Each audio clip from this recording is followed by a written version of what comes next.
Celebration too big for just one day. It is Juneteenth, and we're going to talk about it here this morning. Our conversation with Carolyn Princess and Sherene Hess, brought to you by Marcus & Mack, a law firm representing injured people. Good morning, ladies. Good morning, Todd. How are you? Wonderful, wonderful. Sherene, you there? Uh-oh, we've lost Sherene. Can we get her? We're here. Are you there, Sherene? We can't find Sherene. All right, Carolyn, you're going to have to take the lead here, and I'm going to try to get Sherene back on the line with us here this morning. Okay? Oh, no problem. All right, good. Juneteenth, as I said, it's more than just a one-day celebration, isn't it, around these parts? Oh yeah, it's we're having a 4-day event. Started yesterday, 16th, and we're going to run through Saturday, June 19th, the actual day of Juneteenth. And it's during the evening, so it's hopefully convenient to everyone. Starting at 5 p.m. and we run 2 hours. On Saturday, we have our key closing program at 5 to 8 p.m. And it's a jubilant celebration here. It's an exciting time for us right now. It's always a great occasion to celebrate Emancipation Day, end of slavery in America. Uh-huh. And it's an invitation. I'd like to invite the entire Indiana community to our celebration. Absolutely. This year, as was last year, because of the COVID-19 pandemic, it's virtual via Zoom, so anyone can join. Absolutely. Okay, Sherene is on the other line. Are you not, Sherene? Oh gosh, we lost her again.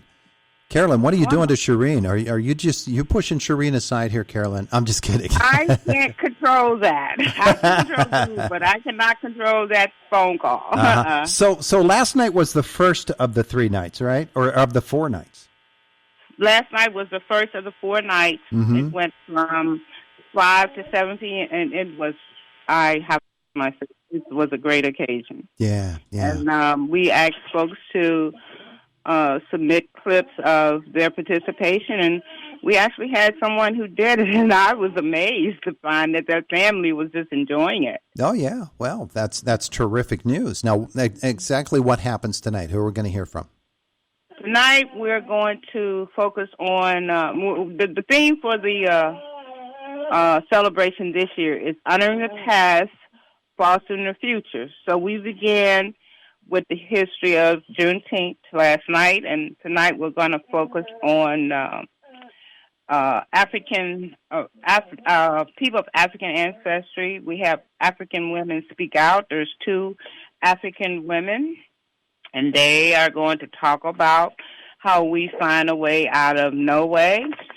We have a band, a guest band out of Maryland, D.C. area. We have greetings from last night. We had greetings from our Senator Casey, and tonight we're going to have greetings from our attorney Dougherty from the law firm of Dougherty. Mm-hmm. And I don't know. It's and then we're going to. What else are we doing tonight? It's so much. Yeah, well, there's a lot. 2-hour period, and we just hope people come out. The biggest part, we want to educate, we want to inspire, mm-hmm. and we want to make sure that we keep the importance of Juneteenth in everyone's mind. Well, let's see if we can get Sherene on with us finally. Sherene, are you still playing games with me? I am here. I don't know what's going on, but I'm here at the moment. Well, that's good to hear. That's good to hear. From the county perspective, but more importantly, from a personal perspective, we know that Juneteenth is for everybody, isn't it? Absolutely. This is not just a Black community kind of an event or a day or a holiday. It's for the entire nation. This is a big part of our history, and we all want to and need to celebrate it. And so with the events happening over the course of 4 days, it's great to know that there are ways that folks can do this. Now, Carolyn, did you say everything is virtual through this? Everything is virtual. Each one of the 4 days is a virtual event, and anyone can join in. If they need to join in information, they can email the naacp.indiana.county@gmail.com, and they can receive the information. But it's out there, it's really out there. Yeah. Now, if you Google it, and eventbrite.com has it on there as a way to register. So there's any number of ways to do it. And both of you are quite aware, I'm sure, that both the House and the Senate in Washington have passed the bill, and it's gone on to the president's desk to sign, to make Juneteenth a federal holiday. That is really big news, isn't it? Oh yeah, that's wonderful news. It's the first one in this this cultural era since declaring Martin Luther King Day a holiday, and this went rather quick. It started with Kamala Harris introducing it a year ago, and looks like it's about to become federal law as a national holiday. So I'm really pleased. So this celebration is even more special, Todd. It's more special, and it signifies that it represents the interests of the entire country. Mm-hmm. And I don't want us to forget that the focus is on freedom in the United States of America, emancipation. And starting with the end of slavery. Carolyn, you have the program tomorrow night, right? And that's where you give the NAACP Phenomenal Woman Award? Yes, sir. Yeah. We will give out the award. We took recommendations from our executive committee, and we have decided on women who should receive the first. This is the first. Mm-hmm. Phenomenal Award issued by Indiana County. Yeah. So, yes, we will have that tomorrow.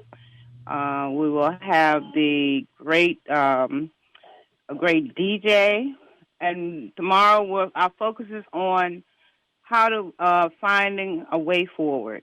Yeah.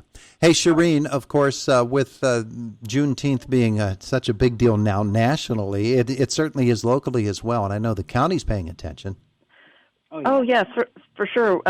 We've had a proclamation now for the last few years, and also just wanted to mention that Pennsylvania legislature designated Juneteenth National Freedom Day in 2019. So Pennsylvania is on the move too.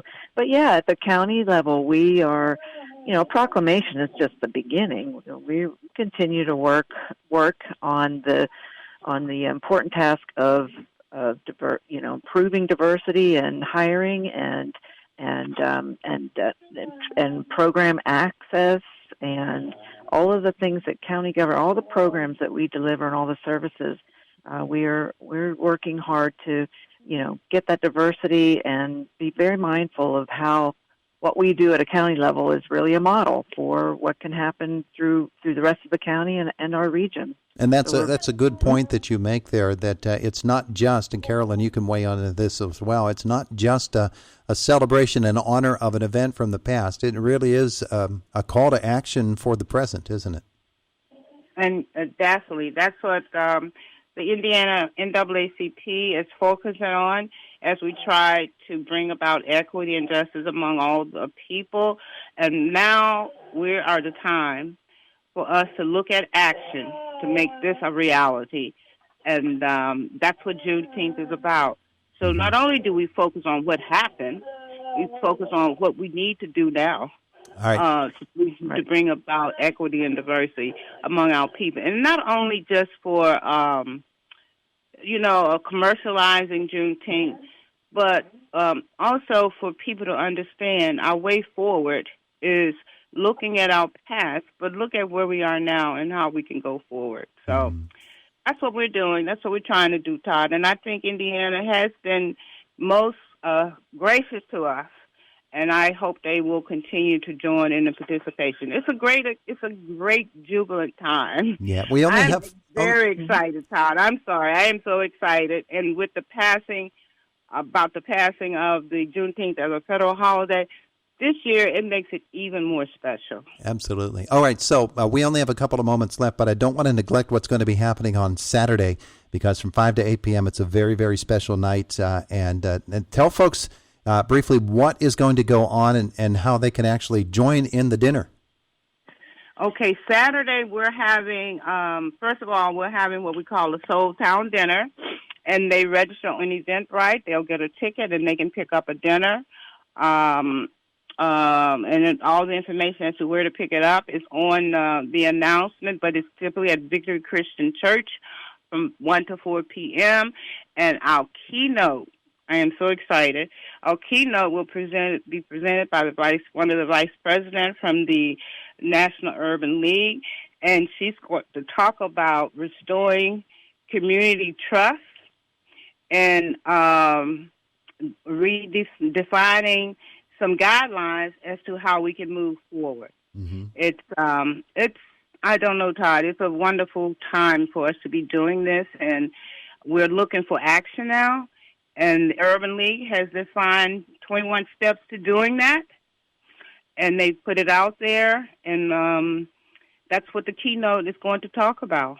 All right. So in just the closing moments here. There's food, always dinner and food, and of course. Yeah. One more thing, I heard to get this in. Our special entertainment for the evening is the David J. Hansen Band, which is a local band from a local band in our Indiana community. Yeah, I think everybody knows Dave and the great music he's able to produce. Good stuff.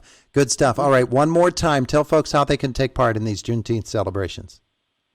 They can join on, it's a Zoom link. They can join on. They can register by going to eventbrite.com and Google Indiana County NAACP. And it'll give you all the information about how you can register and get a ticket and how we will sign you on the Zoom. Very good. Carolyn Princess, Sherene Hess, thanks so much for joining us this morning. We appreciate it. Thank you. Thank you, Todd. Thank you for having us. Have a great day. It is the voice of Indiana County, WCCS 101.1 FM and AM 1170.